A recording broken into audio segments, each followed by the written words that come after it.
Hello friends, good morning. Welcome back to our YouTube channel Preeti motivation blog में। तो हम आशा करते हैं कि आप सभी लोग बहुत ही अच्छे होंगे और लगभग जो भी जिसका गोल है वो अपने अपने गोल में लग गए होंगे। और अगर हम अपनी मुख्य सेविका बहनों की बात करें तो अब हमारी मुख्य सेविका बहनों का बहुत ही बिजी शेड्यूल हो गया है, क्योंकि अब भाई सुबह 10 बजे तक ऑफिस हर हाल में पहुंचना है, वहां से 5 बजे निकलना है। तो 10 से 5 ड्यूटी करने के बाद उनके पास बहुत ज़्यादा टाइम ही नहीं बचता है। और इतनी थकान हो जाती है, इतनी थकान हो जाती है कि क्या ही बताएं। कल तो हमारे यहाँ सीडीओ मैम ने एक कार्यक्रम रखा था, रन फॉर यूनिटी। तो उसमें भी हम लोग खूब सारा चले थे। हालांकि बहुत ही अच्छा लगा था, मतलब रियली बहुत अच्छा लगा था। उस टाइम मौसम भी बहुत ज़्यादा अच्छा था, क्योंकि मतलब मॉर्निंग का टाइम था, बारिश भी रिमझिम रिमझिम हो रही थी। तो रियली बहुत ही ज़्यादा अच्छा लग रहा था। और अभी मैं फ्रेश हो गई हूँ, मैं जा रही हूँ अपने ऑफिस। और आप लोगों में से भी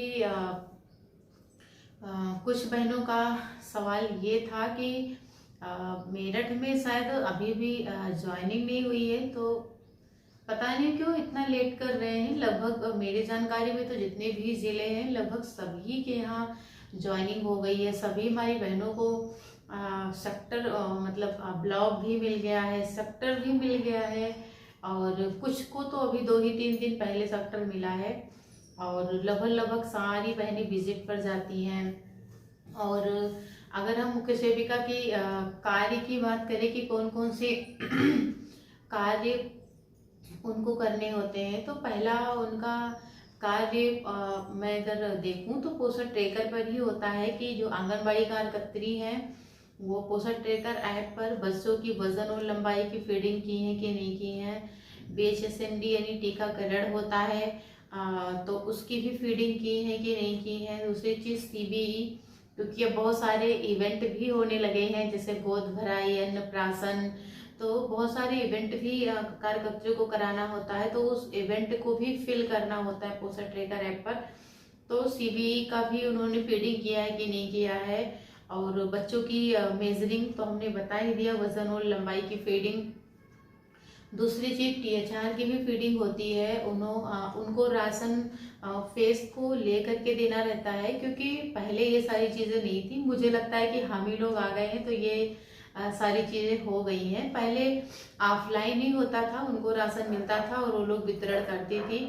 बट इन सब चीजों में भी गवर्नमेंट को क्लियरिटी नहीं दिखाई दी, तो उन्होंने ये THR कर दिया, यानी कि फेस को कैप्चर करके फिर आपको राशन देना है।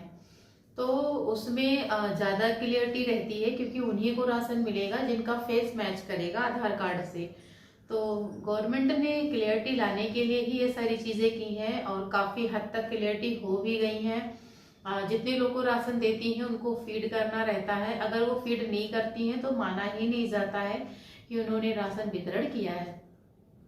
तो मुझे लगता है कि अच्छा लगता है ये सारी चीज़ें। और बीच बीच में जब आपको ट्रेनिंग मिल जाएगी, मास्टर ट्रेनिंग भी दिया जाता है मुख्य सेविकाओं को, तो फिर वो आंगनबाड़ियों को ट्रेनिंग देती हैं कैसे उनके अपने बच्चों को केयर करनी है, कैसे बच्चों को पढ़ानी है। क्योंकि आपको पता है कि 3 से 6 साल के बच्चों को शिक्षा देनी रहती है। जैसे प्राइवेट स्कूलों में प्ले होता है, तो वैसे ही हमारे यहाँ आंगनबाड़ी केंद्रों में बच्चों को प्ले की जो शिक्षाएं होती हैं वो सिखाई जाती हैं। तो क्योंकि जब बच्चों का नींव मजबूत होता है तो बच्चे बड़े होकर के भी मजबूत ही बनेंगे। जब बच्चों का नींव ही मजबूत नहीं होगा तो इसकी कोई गारंटी नहीं है कि वो अच्छा बच्चा बनेगा ही। तो एक सरकार का पहल है एक विकसित राष्ट्र बनाने का, एक विकसित देश बनाने का। तो मुझे लगता है कि अगर हम लोगों को भी योगदान मिला है अपनी देश की सेवाओं में प्रतिभाग करने की, अपने देश के लिए कुछ करने की, तो जितनी भी हमारी बहनें हैं काफ़ी लगन, ईमानदारी, काफ़ी क्लियरिटी के साथ काम करें, ताकि जो हमारा देश है वो आगे बढ़ सके। क्योंकि जो हमारे मान लो हमारी सरकार है वो काफ़ी क्लियरिटी लाना चाहती है, काफ़ी अपने मतलब कहने का मतलब ये विकसित राष्ट्र बनाना चाहती है। तो उसमें हम सभी को भी योगदान करना ही पड़ेगा।